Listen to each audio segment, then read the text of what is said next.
seringkali hate comments itu bagi aku secara pribadi itu adalah berkah sebenarnya. Karena kita jadi punya keinginan untuk proving something. Uh, Buku keduaku itu Muhammad Al-Fatih muncul daripada pertanyaan orang banyak. Jadi banyak orang yang ketika aku mendakwakan Islam misalnya, mereka bilang itu nggak mungkin, udah nggak mungkin, kita tuh terlalu parah sekarang. Bagaimana mungkin kita bisa jadi satu sebagai orang muslim gitu, maksudnya kita bisa bersatu, orang awal akhir Ramadan dan kita beda. Itu dari aku dengar dari 2002 semenjak aku masuk Islam sampai dengan sekarang tuh, dan memang sekarang masih berbeda kan itu kan. Gimana kita bisa terus kemudian bersatu? Aku bilang enggak bisa. Kenapa? Karena bersatunya orang-orang muslim itu adalah janji Allah. Maka aku proving something, harus aku kemudian memberikan sesuatu pada mereka, aku nulis buku. Jadi itu jadi kayak bensin gitu maksudnya untuk kita berusaha. Kan katanya anak-anak Gen Z kan pembalasan terbaik itu dengan karya. Iya. Nah jadi ya itu bisa jadi juga tuh itu. Tapi ya perlu latihan sih. Ya tadi aku suka sekali kata-kata ketika Ustaz bilang tentang kita kayak ngasih remote ke orang. Iya. Dan aku pernah nulis tulisan, aku bacain ke Ustaz gitu ya. Aku bilang bahwa hobi nyalain orang lain itu sama aja dong kayak kita ngasih remote AC hidup kita ke tangan mereka. Kita biarin mereka mengatur suhu ruangan. Benar. Di mana kita nggak enakan sehingga kita menggigil. Betul.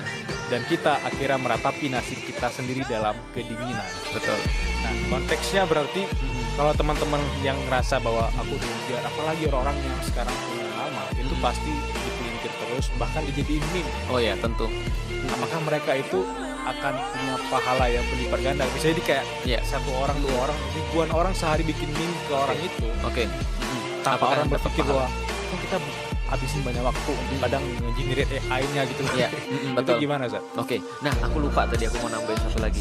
Jangan lupa setiap exposure itu adalah bagian daripada attention.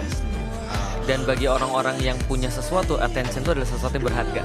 Kan kita tahu bahwa teori komunikasi ada ISAS kan ya. Attention itu kan baru poin pertama ya, yang tidak menentukan apapun bagi kita. Artinya kalau misalnya kita mendapatkan misalnya backlash atau kita mendapatkan semacam kayak ya exposure lah, baik itu adalah positif ataupun itu adalah negatif, jangan lupa itu cuma attention. Dan attention tidak berfungsi apa-apa sampai di-convert menjadi interest kan gitu kan. Nah, dan interest baru akan berarti kalau sudah di-convert menjadi search. Search akan di-convert menjadi action akan di-convert menjadi share kan gitu kan. Nah, artinya interest ini adalah yang diperlukan semua orang. Itulah makanya orang tuh sampai berlomba-lomba melakukan apapun untuk dapat attention kan, untuk bisa diubah jadi interest. Artinya contoh ya, kalau andaikan misalnya kita dibully atau kita dijadiin meme atau kita dijadiin bahan olok-olokan dan segala macam, itu saatnya untuk membuktikan siapa kita. Postinglah sesuatu yang bermanfaat, sesuatu yang misalnya orang lain akan merasa bahwasanya kita tuh kayak punya